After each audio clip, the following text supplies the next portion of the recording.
ఏలూరు జిల్లా కైకలూరు నియోజకవర్గంలోని ఈసారి ప్రజలు ఎవరికి పట్టం కట్టబోతున్నారు? ప్రధానంగా వైఎస్ఆర్ కాంగ్రెస్ పార్టీ నమ్ముకున్న సంక్షేమం ఈ నియోజకవర్గంలో సక్సెస్ అవుతుందా? దాంతోపాటు కొల్లూరు సమస్యలను పూర్తి స్థాయిలోని శాశ్వత పరిష్కారం దిశగా కూడా ఇక్కడ వైసీపీ ఎంతవరకు నిర్ణయాలు తీసుకుంది? ప్రధానంగా కూటమి అభ్యర్థిగా కామినేని శ్రీనివాసరావు మరోసారి ఇక్కడ పోటీ చేస్తున్న నేపథ్యంలో ఆయన నుంచి పోటీ ఏ విధంగా ఉండబోతుంది? దీనిపై మనతో మాట్లాడటానికి స్థానిక ఎమ్మెల్యే వైఎస్ఆర్ కాంగ్రెస్ పార్టీ అభ్యర్థిగా మరోసారి పోటీ చేస్తున్న దూలం నాగేశ్వర గారు ఉన్నారు. నమస్తే గారు. నమస్కారం. అంటే ఈ 5 ఏళ్ల పాలనలోని మీరు ఈ నియోజకవర్గానికి ఏం చేశారంటే? ఈ 5 ఏళ్ల పాలనలో చరిత్రలో ఎవరు కూడా ఏ ముఖ్యమంత్రి చేయనటువంటి కార్యక్రమాలు, ఏ శాసనసభ్యుడు మంత్రిగా ఉన్నటువంటి వాళ్ళు కూడా చేయలేనటువంటి కార్యక్రమాలు నేను చేయటం జరిగింది, చేసి చూపించడం జరిగింది. కొల్లేరు ప్రాంతంలో గత 50 సంవత్సరాల నుండి కూడా కొల్లేరు పెద్దింట్లమ్మ వారధి అని ఎప్పటికప్పుడే కూడా ఈ 50 సంవత్సరాల నుంచి నాయకులు మేము కడతాం అంటూనే వచ్చారు. కానీ గత ప్రభుత్వంలో వాళ్ళు ఓన్లీ పుట్టింగ్స్ మాత్రం వేసి వెళ్ళిపోయారు 5 సంవత్సరాలు కూడా. ఈ ప్రభుత్వం వచ్చిన తర్వాత జగన్మోహన్ రెడ్డి గారికి చెప్పి ఇది నాన్నగారి టైంలో ఇచ్చినటువంటి ఫండ్స్, ఆ రోజున 12 కోట్ల రూపాయలు ఇచ్చారు. మళ్ళీ వీళ్ళు గతంలో 14 కోట్లు 2 కోట్లు పెంచి పని చేయకుండా పుట్టింగ్స్ వేసి వెళ్ళిపోయారు. దీన్ని ఎట్టి పరిస్థితుల్లో మనం పూర్తి చేయాలా, ఆ కొల్లేరు ప్రాంత ప్రజలకు ఇది ఒక బహుమతిగా ఇవ్వాలి, పెద్దింట్లమ్మ వారిని పూర్తి చేయాలని చెప్తే ప్రతి రూపాయి కూడా జగన్మోహన్ రెడ్డి గారు మరి పూర్తిగా ఇవ్వడం జరిగింది.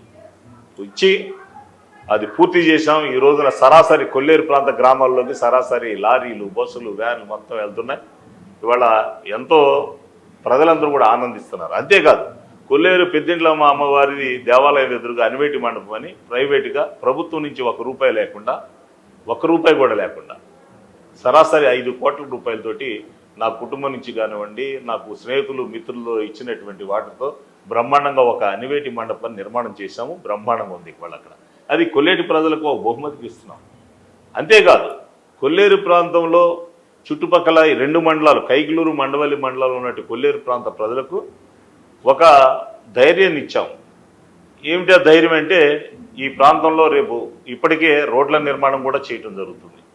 అంతేకాకుండా పెద్దెడ్లగాడి దగ్గర నుంచి కిందకి వెళ్ళేటువంటి గ్రామాలకు సిద్ధాంతం అనే పేరు ఉండేటువంటి ఆ రోడ్డుకి ఈ మధ్యన 7,80,00,000 రూపాయలు తీసుకొచ్చి అభివృద్ధికి శ్రీకారం చుట్టి శంకుస్థాపన కూడా చేస్తాం. అది త్వరలో నిర్మాణం కూడా చేయబోతున్నాం. ఇంతకుముందు రోడ్డు లేదు అసలు. అలాంటివి కొల్లేరు ప్రాంతానికి ఒక పక్కన దిశ కూడా తీసుకొచ్చి కొల్లేరు ప్రాంతంలో మరి కైకలూరు మండలంలో చూస్తే ప్రతి గ్రామంలో కూడా హౌసింగ్ స్కీమ్ పెట్టాం. ఇళ్ళు కట్టుకోవటానికి నిర్మాణం చేసుకుంటే ఎన్నడూ లేని విధంగా ఇళ్ల నిర్మాణాలు జరుగుతున్నాయి. దాంతోపాటు రోడ్ల నిర్మాణం జరుగుతున్నాయి.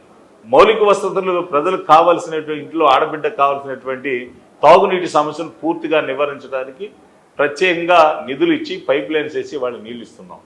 అంటే ఇంత బాగా చేసుకొచ్చి అదేవిధంగా కల్లిని మండలంలో గత ప్రభుత్వాల వాళ్ళు కూడా నీళ్లు కనీసం రైతులు నీళ్ళు ఇవ్వలేనటువంటి పరిస్థితి ఉంటే, తాగునీరు లేని పరిస్థితి ఉంటే గుడ్లవెల్లేరు లాకుల దగ్గర ఎప్పుడో 25 సంవత్సరాల క్రితం అక్కడ లాకుల దగ్గర అడ్డంగా ఇంజనీరింగ్ ప్లాన్ మీద ఒక 8 అడుగుల వెడల్పు 60 అడుగుల బారున మరి కాంక్రీట్ వాల్ కట్టేసి ఫ్లోయింగ్ రాకుండా అది ఆఫ్ చేస్తే వాటర్ మాకు సరిపడినంత రావట్లేదంటే రైతులందరూ గోల చేస్తే అది చెప్పిన దాని మీద మంత్రులను, కలెక్టర్లను అక్కడ మీటింగ్లో పెట్టి ఆర్డర్ తీసుకొచ్చి 2 నెలలు పెట్టి ప్రొక్కులను పెట్టి పగలగొట్టిస్తే సరాసరి నీళ్లు బ్రహ్మాండంగా తాగునీరు, సాగునీరుకి వాళ్ళు ఇబ్బంది లేకుండా ఈ పాలనలో అందిస్తున్నాం. వాళ్ళందరూ కూడా ఎంతో సంతోషపడుతున్నారు. ముదినేపల్లి మండలం, కల్లిని మండలానికి సంబంధించి ఇలాగా తాగునీటి సమస్య లేకుండా, నీటి అద్దడి లేకుండా రైతన్నులందరూ కూడా అందుబాటులో ఉండి అన్ని రకాల కార్యక్రమాలు చేస్తున్నాం. అన్నిటికంటే ఈ ప్రభుత్వం వచ్చిన తర్వాత ఎన్నికల ముందు చెప్పినటువంటి వాగ్దానాలు నవరత్నాలు అంటే 9 మాత్రమే. కానీ ఏ రాజకీయ నాయకుడైనా చెప్తే ఏమనుకుంటారంటే ఆ 9 పనులు చేస్తాను మీకు అని హామీ ఇస్తా అంటే, ఆ రాజకీయ నాయకులు ఇల్లు ఎక్కడ చేస్తారులే 9 అన్నారు కదా, ఓ 4-3 చేస్తే గొప్పలు అనుకుంటారు. కానీ జగన్మోహన్ రెడ్డి గారు అలా కాదు. 9 రత్నాలు ఇస్తానని చెప్పినటువంటి మహానుభావుడు ప్రతి సచివాలయంలో అక్కడ అధికారులు అందిస్తున్నటువంటి రత్నాలు చూస్తే 22-23 రత్నాలు. వైసీపీ ప్రభుత్వం సంక్షేమాల్లోనే మళ్ళీ మాట్లాడుకుందాం. ప్రధానంగా కొల్లేరు సరస్సుకు సంబంధించి భూములు అన్యాక్రాంతం, ఆక్రమణ జరగకుండా మీరేమి అరికట్టారు? అసలు అక్కడ ఆక్రమణ అనేది ఇవాళ ఈ ప్రభుత్వంలో ఎక్కడ కూడా ఒక్క ఎకరం కూడా ఆక్రమణ జరగల. ఆక్రమణ వాళ్ళు జరగడం కాదు, ఎవరు జరగడం కాదు, వాళ్ళు చెప్పేది ఏమిటంటే ఈ మధ్యకాలంలో కొత్తగా ఆక్రమించుకుంది వాళ్ళ ప్రభుత్వంలో తవ్వేశారు. వాళ్ళ ప్రభుత్వంలో ఇక్కడ ఉన్నటువంటి ఆటపాక ఎదురుగా ఉన్నటువంటి కోమట్లంక దగ్గర తవ్వేశారు వాళ్ళే గత ప్రభుత్వంలో. మేము ఎక్కడ తవ్వింది లేదు, ఎవరు ఆక్రమించుకుంది లేదు. వాళ్ళ గోల ఏంటంటే కొత్తగా ఉంది, వింత వాదనగా ఉంది. ఏంటంటే ఏదో రకంగా బురజాల ఏంటి కార్యక్రమం అంటే ఎమ్మెల్యే వందలాది ఎకరాలు ఆక్రమించేసుకున్నాడు, దాని మీద లబ్ధి పొందుతున్నాడు, లేదా తవ్వేసి సబ్ లీజులకి ఇచ్చేశాడు, దాని మీద కోట్ల రూపాయలు లబ్ధి పొందుతున్నాడు, లేదా దాంట్లో మట్టి అమ్మేశాడు. ఏమిటయ్యా ఎక్కడ అమ్మారు, నేను అసలు చెరువులు ఎక్కడ తవ్వాను, నాకు చెరువులు ఎక్కడున్నాయి వచ్చి నిరూపించండి అని ఛాలెంజ్ చేస్తే ఒక్కడు రాడు.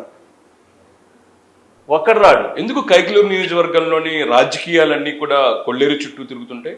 కొల్లేరు చుట్టూ తిరగటంటే పాపం ఆ కొల్లేరు ప్రజలు అమాయకులు వాళ్ళంతా. ఆ అమాయకులు కాబట్టి ఈ 40 సంవత్సరాల ఇండస్ట్రీలో ఈ రాజకీయ జీవితంలో ఉన్నటువంటి మాకున్నటువంటి ప్రత్యర్థి కామినేని శ్రీనుబాబు అనేటువంటి వ్యక్తి మాయ మాటలు చెప్పి మోసం మాటలు చెప్పి రాజకీయాన్ని గడుపుకుంటూ వెళ్తుంటాడు. అంటే కొల్లేరు ప్రజలు అమాయకులు అయితే రాజకీయ నాయకులు ముదురుగా చేస్తున్నారు. అంతే కదా, మరి వాళ్ళు అమాయకులు కాబట్టి వీళ్ళు మేధస్తోటి ఎన్నికలు వచ్చేవాడికి ఈసారి ఏ రకం మాటలు చెప్పి మోసం చేయాలా ఈ కొత్త విధానాన్ని ఎంచుకుంటాడు ఈ రాజకీయ నాయకులు. ఆ రాజకీయ నాయకుల్లో ప్రథముడు ఎవరంటే కామినేని శ్రీనివాస్. కామినేని శ్రీనివాస్ అనేటువంటి వ్యక్తి ఏమిటంటే హై లెవెల్లో ఎవరో ఒకరిని ఆ గత ప్రభుత్వంలో ఉన్నప్పుడు వెంకయ్యనాయుడు గారిని తీసుకొచ్చారు, లేకపోతే ఇంకో మంత్రిని తీసుకొచ్చారు, ఇంకో మంత్రి సరాసరి తీసుకొచ్చి రావడం, ఇదిగో మీకు రేపంతా కూడా 3వ కాంటూరు కుదించేసి మీకు చెరువులతో ఇచ్చేస్తామని మాయమాటలు చెప్పడం. మరి గత ప్రభుత్వంలో 5 సంవత్సరాలు ఆయన మంత్రిగా ఉన్నాడు, బీజేపీ ప్రభుత్వం పైన ఉంది, ఎందుకు చేయలేదు? లేదు. ఇప్పటి వరకు కూడా బీజేపీ ప్రభుత్వం ఉంది కదా పైన, ఈయన ప్రతిపక్షంగా ఉన్నాడు, ఈయన ఎన్నికల్లో రాకుండా ఎవరో అమాయకుని దోశాడు, అయిపోయింది. మరి బీజేపీ ప్రభుత్వం ఉన్నప్పుడు పైన ఉన్నది మరి ఈ 5 సంవత్సరాలైనా చేయాలి కదా వాళ్ళకి న్యాయం. ఇప్పుడు కొత్తగా వచ్చి అంటాడు ఆయన, ఇప్పుడు కొత్తగా వచ్చి 5 సంవత్సరాలు ప్రతిపక్షంలో ఉండి ప్రతిపక్ష నాయకుడిగా పోని ఇక్కడ ఇగో ఈ 5 సంవత్సరాలు ఈ ప్రభుత్వం ఇది చేస్తుంది, ఇక్కడున్న శాసనసభ్యుడు ఇది చేస్తున్నాడని వచ్చి మాట్లాడాలి కదా. అడిగింది లేదు, వచ్చింది లేదు. ఈ 5 సంవత్సరాలు ఎక్కడున్నాడో తెలీదు, హైదరాబాద్లో ఉంటాడు లేదా అమెరికాలో ఉంటాడు. ఈ వ్యక్తి గురించి ప్రజలందరికీ తెలుసు, నేను కొత్తగా చెప్పేదేం లేదు. అలాంటి పరిస్థితుల్లో ఏమీ అడగలేని పరిస్థితుల్లో ఈ రోజున వచ్చి మళ్ళీ కొత్తగా బురజల్లే కార్యక్రమం ఏమంటాడంటే, నేను బీజేపీ ప్రభుత్వం మళ్ళీ పైన వస్తుంది, మీరు నన్ను గెలిపిస్తే 3వ కాంటూరు కుదించేసి మీ అందరికి మళ్ళీ చెరువులు దూవి ఇచ్చేస్తాను, మళ్ళీ ఇస్తాను. మళ్ళీ పాత పాటే పాడిందే పాటరా పాసిపళ్ళు దాసుడు అని ఆ పాసిపళ్ళు దాసుడు మాట్లాడే మాటలే ఈ కామినేని శ్రీనివాస్ కూడా మాట్లాడు. ఖచ్చితంగా కొల్లేరు ఆక్రమణ లిస్టులోని ఎమ్మెల్యే నాగేశ్వరరావు లేరంటారా?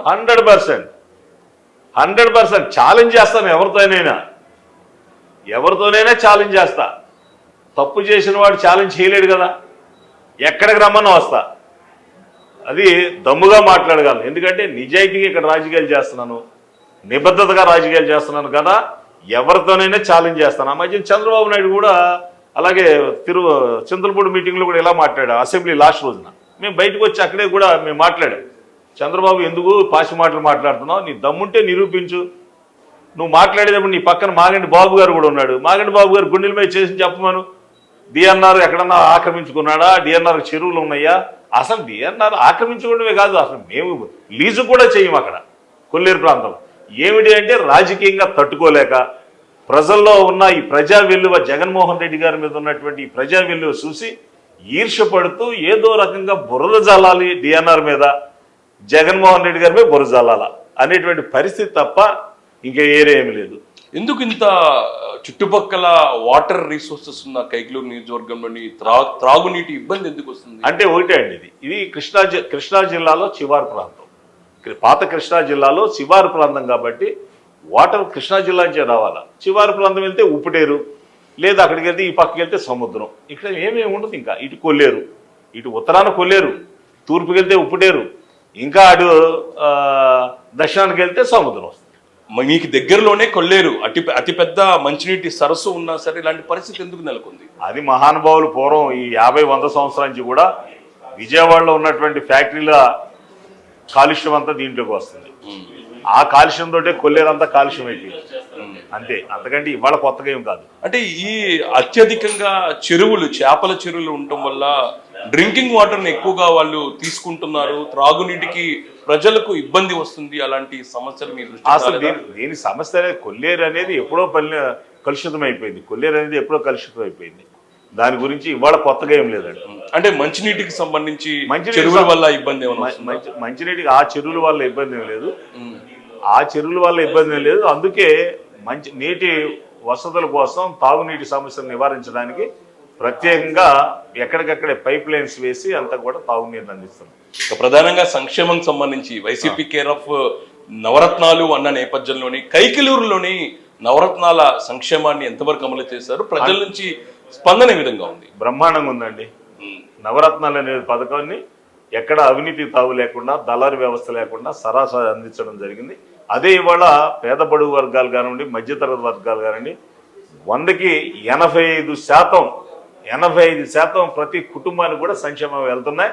వాళ్ళు చాలా ఆనందంగా ఉన్నారు.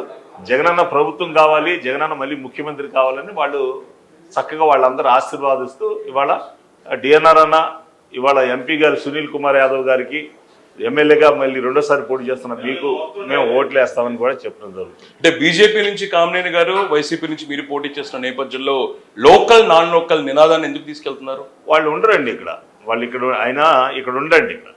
ఆయన ఎంతసేపు హైదరాబాద్ లో ఉంటాడు, లేకపోతే అమెరికాలో ఉంటాడు, లేకపోతే స్పెషల్ ఫ్లైట్ లో తిరుగుతుంటాడు. అందుకనే ఆయనకి మాకు తేడంటే ప్రజలకు తెలుసు. డిఎన్ఆర్ అనే వ్యక్తి ప్రతిరోజు ఇంటి దగ్గర ఉంటాడు, అలాగే ప్రజల్లో ఉంటాడు, లేదా ఏదో మండలంలో ఏదో గ్రామంలో ఉంటాడు తప్ప డిఎన్ఆర్ వేరే చోట ఎక్కడ ఉండడు. ఒక కోవిడ్లో నేను 2 నెలలు ఇబ్బంది పడ్డ టైంలో హాస్పిటల్లో ఉన్నా, మళ్ళీ ప్రచారంలో బాగా తలకు భాగం చేస్తే తలకి ఆపరేషన్ జరిగి కొన్ని రోజులు రెస్ట్లో ఉన్నాను తప్ప ప్రతిరోజు ప్రజల్లోనే ఉంటాడు డిఎన్ఆర్. 2014లో ఇదే 3 పార్టీలు కలిసి పోటీ చేసి అప్పుడు కామినేని గెలవటం జరిగింది. అలాంటిది ఇప్పుడు పరిస్థితులు ఉన్నాయంట. 100% కూటమి బోల్తా పడుతుంది. అది 2014 కుదిరింది. ఇవాళ జగనన్న ప్రభంజనానికి ఇవాళ కూటమి అతలాకుతలం అయిపోతుంది. జగనన్న 132 నుంచి 140 సీట్లతో జగనన్న ముఖ్యమంత్రి కాబోతున్నాడు. కైకిలూరు నియోజకవర్గంలో కూడా పెద్ద ఎత్తున ఎవరు ఊహించని విధంగా ప్రజలు ఓట్లేసి మమ్మల్ని ఆశీర్వదించడానికి సిద్ధంగా ఉన్నారు. పెద్ద ఎత్తున మెజార్టీతో గెలుస్తున్నాం. నామినేషన్ దాఖలు కూడా మీరు పూర్తి చేసుకున్నారు. ఇంత జన సమూహం, ఇంతమంది వచ్చారు, ఎందుకోసం వచ్చారు? డిఎన్ఆర్ పై ప్రేమతోనా లేకపోతే మరేమైనా కారణాలు? ఇది కేవలం జగనన్న అంటే నమ్మకం. ఈ 4 సంవత్సరాలు 11 మాసాల్లో అంటే 5 సంవత్సరాలు ఆయన చెప్పినవి దానికంటే మిన్నగా సంక్షేమ పథకాలు అందించడం, ఆ సంక్షేమ పథకాలతో పాటు అన్నిటికంటే ప్రధానమైనది విద్యలో ఆయన జగన్మోహన్ రెడ్డి గారు ప్రధానమైనటువంటిది డెవలప్మెంట్ చేయడానికి ప్రతిదీ కూడా పూనుకున్నాడు. అంటే చిన్నపిల్లలు పేదవాళ్ళు స్కూల్కి వెళ్ళాలంటే ఆ స్కూల్లో పూర్వంలా ఉండేటువంటి ఏదో అక్కడ ఏమీ వసతులు లేకుండా, మౌలిక వసతులు లేకుండా ఇబ్బందులు పడుతున్నాయి అన్నీ కూడా చూసారు. అందుకనే నాడు నేడు పేరు మీదుగా బ్రహ్మాండంగా డెవలప్మెంట్ చేయడం. అసలు నాడు నేడు స్కూల్లోకి వెళ్ళి చూస్తేనే ఆ బెంచెస్ అవి సిట్టింగ్స్ ఎక్కువ చూస్తేనే చాలా ఆశ్చర్యం వేస్తుంది. ఏంటి మన బిడ్డలు కూర్చునేది ఇంత బ్రహ్మాండం ఏంటి, దాంట్లో కూర్చున్నారా, ఇంత బాగుందా అనేటువంటి విషయాలు. అంతేకాకుండా జగనన్న పేరు మీదుగా గోరుముద్ద అనేటువంటి కార్యక్రమం పెట్టి మన ఇంటిలో మన బిడ్డలు కూడా 6 రోజులు స్కూల్కి పంపితే 5 రోజులు గుడ్డేసి భోజనం పెట్టలేము. అసలు అలా పెట్టలేదు ఎవరు కూడా.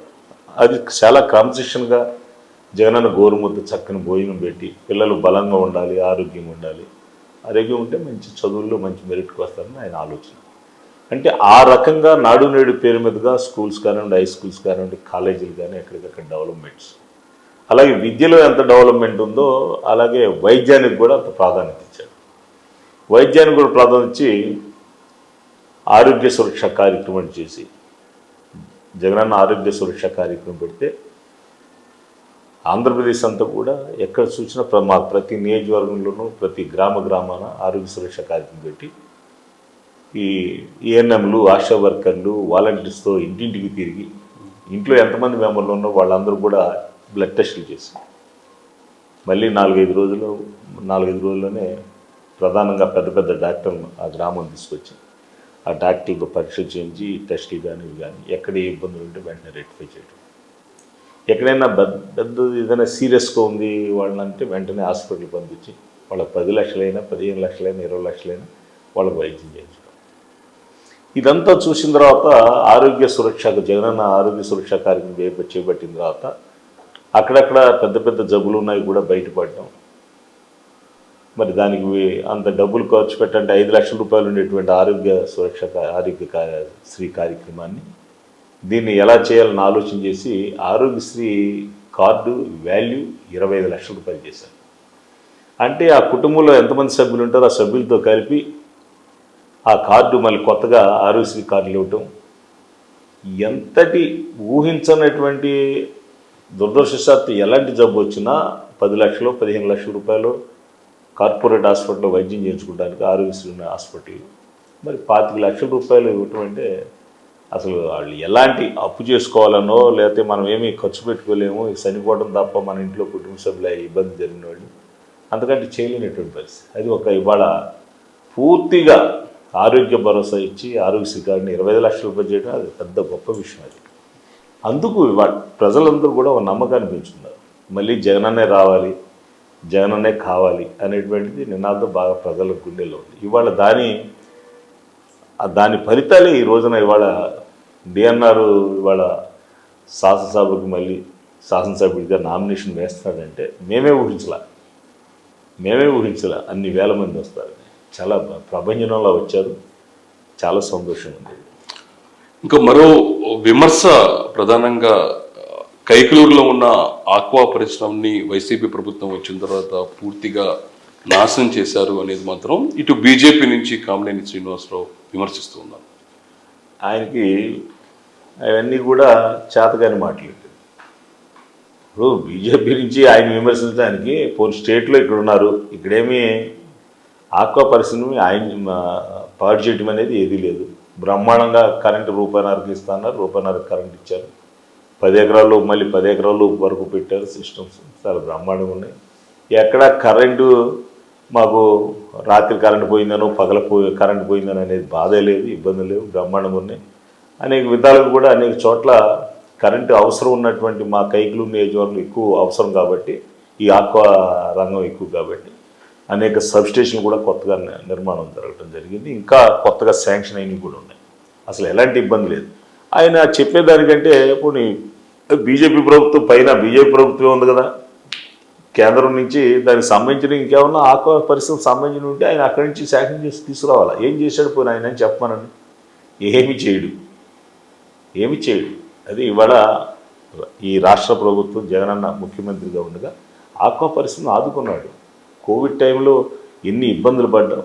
ముఖ్యమంత్రి గారు దాని మీద ఎంత ప్రత్యేకంగా శ్రద్ధ తీసుకుని కొనుగోలుదారులు కూడా తప్పదు, మీరు కొనుగోలు చేయాలి, మీకు ఇబ్బందులు ఏమైనా చేయండి. రైతులంతా కూడా నష్టాలు ఊబిలో ఉన్నారు, పాడైపోయారు, వాళ్ళకి ఇబ్బందులు ఏమైనా చేయండి అని కూడా ప్రత్యేకంగా దాని మీద ఒక కమిటీ వేసి మంత్రులను అప్పచెప్పి బ్రహ్మాండంగా చేస్తారు. రైతు అవినీతికి సంబంధించి మీ కుటుంబ సభ్యులపై కూడా విమర్శలు చేస్తున్నారు. ఇందులో నిజమెంత? అసలు వాళ్ళకి చెప్పే దాంట్లో నిజం ఉంటే కదా, నిజం ఉంటే ఎవరైనా ఒప్పుకోవచ్చు. మేము అదే నిరూపించమంటాం. చెబుతుంటారు ఏదో బురజల్లేయటమే కదా, బురజల్లేసైతే అయిపోతుంది రాజకీయంగా, వాళ్ళు కడుక్కోలేని శాస్తుంటారు అని అనుకుంటూ ఉంటాడు. ఈ కామినేని శ్రీనివాస్ అనేటువంటి వ్యక్తి ఎదుటి వ్యక్తుల మీద బురజల్లడంలో ముందుగా ఉంటాడు. ఆయన మాత్రం ఏమంటాడంటే నేను సత్యవంతుడిని, నేను శీలవంతుడిని, నేను కాణిపాకం వెళ్ళి వినాయకుడి బొడ్లో ఏలొట్టి వచ్చాను, నేను ప్రమాణం చేసి వచ్చాను అంటాడు. ఆయన ప్రమాణ పరిమితులు ఏంటంటే ఆ వినాయకుడికి తెలుసు, ఈయనకి తెలుసు. ఎందుకు గ్రామ స్థాయిలో ఉన్న మీ పార్టీకి సంబంధించిన సర్పంచులు వేరే పార్టీకి వెళ్తూ ఉన్నారు? వాళ్ళకి అసలు ఏమీ లేరు, ఎవరు లేరు కదా. అసలు వాళ్ళకి సర్పంచులు లేరు, ఎంపీటీసీలు లేరు, జడ్పీటీసీలు లేరు, ఎంపీపీ లేరు. 100% అందరూ ఈ పార్టీకే వచ్చిన వాళ్ళు, ఈ పార్టీ మీద గెలిచిన వాళ్ళు, జగనన్న వైఎస్ఆర్ కాంగ్రెస్ పార్టీ బొమ్మ మీద గెలిచిన వాళ్ళు వీళ్ళందరూ కూడా. వాళ్ళకి ఏమి చేయలేక ఏం పరిస్థితి అంటే ఇగో వీళ్ళందరూ మా పార్టీలోకి వచ్చేసారు, అందరూ కూడా మా పార్టీ అంటే బాగుంది, వచ్చేస్తున్నారని చెప్పి. కానీ వీళ్ళు ఏ రకంగా వాళ్ళు వస్తున్నారు, వీళ్ళు ఏం చేస్తున్నారని చెప్పాలిగా వాళ్ళు. ఎందుకంటే హైదరాబాద్ నుంచి అమెరికా నుంచి డబ్బు మూటలు మాత్రం వచ్చేసినాయి. ఆ డబ్బు మూటలు ఆశ చూపించి వాళ్ళని నయానో భయానో చక్కగా డబ్బు మూటలు ఇచ్చి చక్కగా చేర్చుకుంటున్నారు. ఏమి ఈ రాజకీయాల్లో ఇదే దౌర్భాగ్యం అంటే చంద్రబాబు నాయుడు దగ్గర నుంచి అదే దౌర్భాగ్యం కదా. 23 మందిని ఎమ్మెల్యేలు వల్ల ఆ జబ్బే ఈయనకు కూడా ఉంది. ఇదేదో ఈయనకి ఈ బీజేపీ పార్టీకి ఎవరున్నారు ఇక్కడ? ఒక ఎమ్మెల్యే బీజేపీ పార్టీకి ఒక జడ్పీటీసీ ఉన్నాడా, ఒక ఎంపీపీ ఉన్నాడా? ఎవరు లేరు. అందరూ ఇవాళ వైఎస్ఆర్ కాంగ్రెస్ పార్టీలో గెలిచిన వాళ్ళే. వాళ్ళకి ఏమి ఏమి లేరు కాబట్టి మా దగ్గర డబ్బు ఉంది ఏదో అంత ఆశ పెట్టి ఆశ చూపించి తీసుకువెళ్ళడం. స్టేట్ వైడ్గా ఎన్నికల్లోని జనసేన ప్రభావం చూపుతుందంటారా? చూస్తారుగా జనసేన ప్రభావం ఉండేదంటే ఇది ఏది చూస్తున్నారు కదా. ఇవాళ వైఎస్ఆర్ కాంగ్రెస్ పార్టీ జగనన్న ఫ్యాన్ గుర్తు ఇవాళ ప్రజలకు అదే గుర్తు వస్తుంది. ఎందుకంటే ఎటు చూసినా ప్రజలకి మధ్యతరగతి వాళ్ళకి కావాల్సిందే ఉంది. మౌలిక సదుపాయాలు, అలాగే సంక్షేమ పథకాలు, అభివృద్ధి అన్నీ కూడా బ్రహ్మాండంగా ఉన్నాయి ఈ రోజున. ఎక్కడ అన్నిటికంటే కూడా ఎక్కడ ఏ సంక్షేమ పథకాలు అందించినా ప్రతిపక్షం వాళ్ళు చెప్పలేరు, ఇంకొకళ్ళకి చెప్పలేరు, ఎవరు చెప్పలేదు. ఏంటంటే అవినీతి లేనటువంటి కార్యక్రమాలు అందిస్తున్నాడు జగన్మోహన్ రెడ్డి. ఏ పథకం వాళ్ళు వర్తిస్తున్నా మీరు ఈ అమ్మఒడి మీకు వస్తుంది, మీరు అర్హులు అనుకుంటే రూపాయి ఖర్చు అవసరంలా. వాలంటీర్లు అంతా కూడా ఖర్చు చేస్తున్నారు, సచివాలయం తీసుకెళ్తున్నారు, ₹1 ఖర్చు లేదు. ఆ ఇంట్లో అత్తగారి ఉంది, వైఎస్ఆర్ చేయూత 40 సంవత్సరాలు దాటినాయి అంటే వైఎస్ఆర్ చేయూత ₹1 ఖర్చు లేదు. ₹18,750 ప్రతి సంవత్సరం అందిస్తున్నారు. డ్వాక్రా గ్రూపు అక్క చెల్లెములకు మాట ఇచ్చాడు. మాట ప్రకారం 4 సంవత్సరాలు వరుసవారీగా 4 విడతలుగా మీ చేతిలో పెడతారన్నారు. ఆయన 4 విడతల చేతులు పెట్టారు. అలాగా చెప్పిన దానికంటే మిన్నగా చేసిన నాయకుడి చరిత్రలు నేనైతే చూడలేదు ఈ 50 సంవత్సరాలు. మరి అంతకంటే మరి ప్రజలు ఇంకెవరు నమ్ముతారు? గత ప్రభుత్వంలో చంద్రబాబు నాయుడు చెప్పినటువంటి అనేక మాటలు ఉన్నాయి, ఏమీ చేయలేదు. ఆఖరి డ్వాక్రా గ్రూప్ అక్క చెల్లెములనే మోసం చేశాడు. మరి అలాంటి పరిస్థితి నుంచి ఈ రోజున మహిళలందరూ కూడా, గ్రామీణ ప్రాంతాల్లో ఉండేటువంటి మహిళలందరూ కూడా ఈ డ్వాక్రా గ్రూపులు అనేటువంటి చక్కగా వాళ్ళు ఒక గ్రూపులుగా చేసుకుని ప్రభుత్వం ద్వారా వచ్చేటువంటి చక్కగా దాని ద్వారానే ఒక మహిళా సాధికారం సాధించి వాళ్ళు కుటుంబాలను అభివృద్ధి చేసుకుంటున్నారు. దాన్ని చిన్నభిన్నం చేశాడు చంద్రబాబు నాయుడు. అందుకే జగనన్న చెప్పిన దాని ప్రకారం వాళ్ళు అందిస్తున్నారు. అంటే సంక్షేమాన్నే అభివృద్ధిగా వైసీపీ చూపుతుంది. సంక్షేమమే అభివృద్ధి అంటే అసలు ఏ ప్రభుత్వం కూడా చేయనటువంటి అభివృద్ధి. వెళ్ళండి, ఏ గ్రామాలైనా వెళ్ళండి, అక్కడ సచివాలయ వ్యవస్థ ఎలా ఉంటుందో. 2 అంతస్తుల బిల్డింగు, 43-44 లక్షల రూపాయలతోటి సచివాలయ వ్యవస్థ. ఏ ప్రభుత్వం కట్టింది?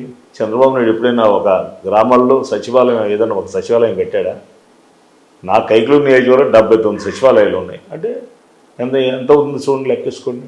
అలాగే ప్రతి సచివాలయం దాటి ఆ పక్కకి వెళ్తే ఆర్బీకే రైతుల కోసం, అలాగే దాని పక్కకి వెళ్తే గ్రామంలో ఉన్నటువంటి ప్రజలకు ఎక్కడికో బయటికి ఆరోగ్య పరిస్థితి ఉంటే ఎక్కడికి వెళ్ళవసరం లేకుండా చిన్న జబ్బు వచ్చినా, చిన్న సమస్యలు ఉన్నా, కడుపు నొప్పి వచ్చినా, కాలు నొప్పి వచ్చినా వెంటనే ఈ ఆరోగ్య ఉప కేంద్రాలు వరుసవారీగా ఉంటాయి. ఇలాగా ఇంకొద్దిగా అవతలకి వెళ్తే ఆ స్కూల్స్ నాడు నేడు పేరు మీద బ్రహ్మాండంగా డెవలప్ చేసినటువంటి, ఇలాగా గ్రామీణ ప్రాంతాల్లో అంత బాగా అభివృద్ధి చేసినటువంటి ప్రభుత్వాలు అసలు ఏమి ఉన్నాయి? అసలు ఒక సచివాలయం దగ్గరికి వెళ్తుంటే, ఒక గ్రామం వెళ్తుంటే ఒక్కోసారి 3 వరుస వారికి కట్టుకుంటే ఒక సచివాలయం, ఒక ఆర్బీకే, ఒక ఆరోగ్య ఉప కేంద్రం, మళ్ళీ ఆ స్కూల్లో ఆ ఊర్లో స్కూల్ ఉంటే ఆ స్కూల్స్ నాడు నేడు పేరు మీద డెవలప్మెంట్స్ ఎవరు చేయలే. అది చాలు. అభివృద్ధి అంటే అది అభివృద్ధి కదా. ఇంకా కైకలూరు నియోజకవర్గంలోని 5 ఏళ్లలో మీరేం చేశారు? ఇంకా చేయాల్సిన సమస్యలు, పరిష్కరించాల్సిన పనులు ఏమున్నాయి? చేయాల్సినవి ఎప్పుడు ఉంటాను అంటే, కానీ ఇంకా ఉన్నాయి, చాలా ఎక్కువ ఉన్నాయి. మేము చాలా చేసాం. ఎవరు చేయలేనటువంటి, ఏ ప్రభుత్వంలో కూడా చేయనటువంటి కూడా మేము చేసాం. చేయటానికి దాదాపు 840 కోట్ల రూపాయల చిల్లర సంక్షేమ పథకాలు అందించాం. అంటే సరాసరి బ్యాంక్ అకౌంట్ ద్వారా కానివ్వండి, పెన్షన్ ద్వారా కానివ్వండి. అలాగే 876 కోట్ల రూపాయలు అభివృద్ధి కార్యక్రమం చేశాం. అది చేశాము, మొదలుపెట్టాం, కొన్ని కొనసాగుతున్నాయి, కొన్ని అయిపోయినాయి బ్రహ్మాండంగా. అవి ఎలాంటివి ఏంటంటే ఒక బ్రిడ్జెస్ కానివ్వండి, కొల్లేరు ప్రాంతాల బ్రిడ్జెస్ కానివ్వండి, రోడ్లు కానివ్వండి. మరి అలాగే చూసుకుంటే ఎక్కడ చూసినా మనం అనుకున్నట్టుగా సచివాలయ వ్యవస్థ కానివ్వండి, ఆర్బీకేలు, హాస్పిటల్స్, నాడు నేడు స్కూల్స్, నాడు నేడు హాస్పిటల్స్, ఇవన్నీ అభివృద్ధి కాదా? బ్రహ్మాండంగా అభివృద్ధి. అలాగే రోడ్స్ ఎక్కడికక్కడే బ్రహ్మాండం జరుగుతుంది. అంతేకాకుండా ఈ ప్రతి సచివాలయంలో మేము గడప గడప తిరుగుతుంటే ప్రతి సచివాలయం కూడా మళ్ళీ 20 లక్షల రూపాయలు, ప్రతి సచివాలయం 20 లక్షల రూపాయలు ఇస్తే టకటక వెంటనే ఎవరో కాంట్రాక్టులు వస్తున్నారు, 20 లక్షల రూపాయలు వెంటనే రోడ్లు వేసేస్తున్నారు. ఎప్పుడు లేదు, ఎక్కడ ఏ ప్రభుత్వం కూడా అలా లేదు. ఇంకా అది అభివృద్ధి కదా? ఎక్కడికక్కడే. అందులో కైకలూరు ప్రాంతంలో ఎండలు లేని విధంగా మరి ఒక పాలిటెక్నికల్ కాలేజ్ తీసుకొచ్చాను, శాంక్షన్ తీసుకొచ్చి దాన్ని నిర్మాణం పూర్తి చేసి ప్రారంభం కూడా చేసుకున్నాం. ఇంకేమైనా సమస్యలు కానీ అభివృద్ధి కార్యక్రమాలు ఇంకా చేయాల్సినవి చాలా ఉంటాయండి. ఇవి ఈ యొక్క కృష్ణా జిల్లాలో, పాత ఉమ్మడి కృష్ణా జిల్లాలో శివారు ప్రాంతం ఇది. అంతా పేదవాళ్ళు ఎక్కువ ఉండే ఏరియా, దళితులు ఎక్కువ ఉన్నటువంటి ఏరియా, బీసీలు ఉన్నారు, ఇతర ఓసీలు ఉన్నారు. అయితే కేవలం ఇటు చూస్తేనేమో మనం ఉత్తరాన్ని చూస్తే కొల్లేరు కనబడుద్ది, ఆ తూర్పుకి ఎదరికెళ్తేనే ఉప్పిడేరు రగులుద్ది. మరి ఇటు దక్షిణాన్ని చూసుంటేనేమో దక్షిణంగా అటు వెళ్ళిపోయి కల్లిండి అవతలికి వెళ్తే సముద్రం వస్తుంది. శివారు ప్రాంతం మాకు. ఫైనల్లీ దూలం నాగేశ్వరరావుకు కైకలూరు నియోజకవర్గ ప్రజలు ఎందుకు ఓటేయాలి, ఎందుకు మరోసారి గెలిపించాలంటారు? ఒకటి, మా నాయకుడు జగనన్న నిజాయితీగా ప్రభుత్వ పాలన చేశాడు, నిజాయితీగా అనేక పేద బడుగు వర్గాలకు కావాల్సిన సంక్షేమ ఫలాలు అందించాడు, రేపు అందిస్తాడు. అంతేకాకుండా పేద అక్క చెల్లెమ్మలు, గూడు లేనటువంటి వాళ్ళు, నిలవ నీడ లేనటువంటి అక్క చెల్లెమ్మలకు ఈ రాష్ట్రంలో 32 లక్షల ఇంటి స్థలాలు ఇచ్చారు. కైకలూరులో 12,000 ఇంటి స్థలాలు ఇచ్చి స్థలాలు ఉన్నటువంటి పేదవాళ్ళకు ఉంటే ఇల్లు కట్టుకుంటాను 4,000 మందికి ఇచ్చాము. ఇవాళ అదేవిధంగా కైకలూరులో ఈ ఏలూరు రోడ్లోనే ఎదురుకెళ్తే ఓ బ్రహ్మాండమైనటువంటి నగరంలో కనబడుతుంది. అది కూడా జగనాన్ని ఇచ్చినవేమి. 100 ఎకరాలు, సుమారుగా 100 ఎకరాల్లో 3,000 పైచీలకు ఇవాళ కైకలూరులోనే ఇళ్ల నిర్మాణం.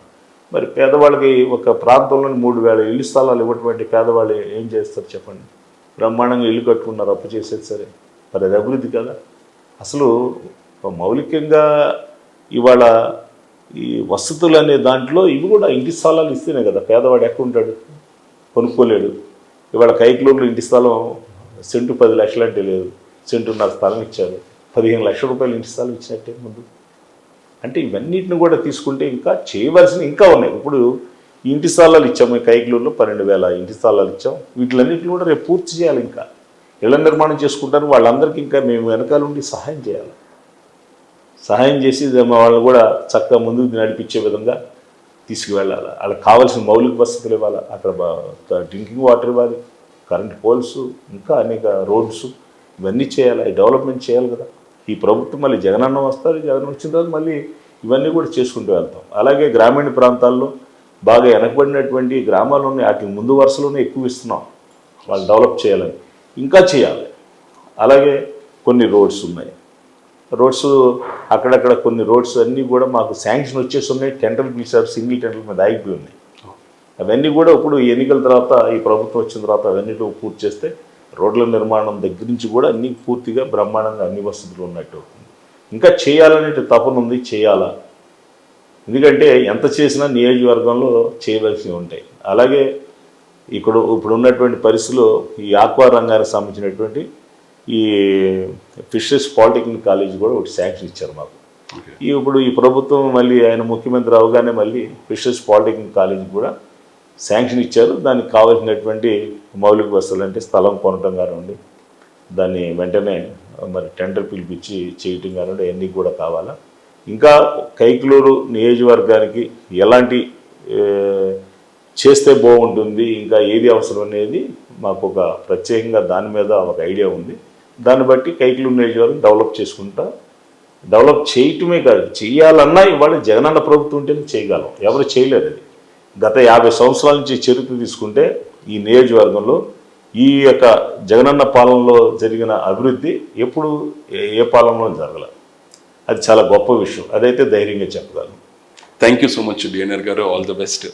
ఇది పరిస్థితి. కైకలూరు నియోజకవర్గంలోని పూర్తి స్థాయిలోని ఈ 5 ఏళ్లలోని జగన్ పాలనలోని అభివృద్ధితో పాటు సంక్షేమ పథకాలను కూడా అమలు చేస్తున్నాం. ప్రజల నుంచి కూడా పూర్తి స్థాయి ఆదరణ కనబడుతుంది. ఇక్కడ అవినీతికి సంబంధించి ప్రతిపక్షాలు చేస్తున్న విమర్శలలోని ఎక్కడా వాస్తవం లేవు, సాక్ష్యాలు లేవు. ఖచ్చితంగా వైసీపీ మీద బురద జల్లేందుకు ఈ విధమైన ఆరోపణలు చేస్తున్నారు. ఇంకా కైకలూరులోని అభివృద్ధితో పాటు ఆక్వా రంగానికి పూర్తి స్థాయిలో తాను గెలిచిన తర్వాత మరింతగా సంక్షేమ పథకాలతో పాటు అభివృద్ధికి తోడ్పడతానంటున్నారు కైకలూరులో వైఎస్ఆర్ కాంగ్రెస్ పార్టీ అభ్యర్థిగా పోటీ చేస్తున్న డిఎన్ఆర్.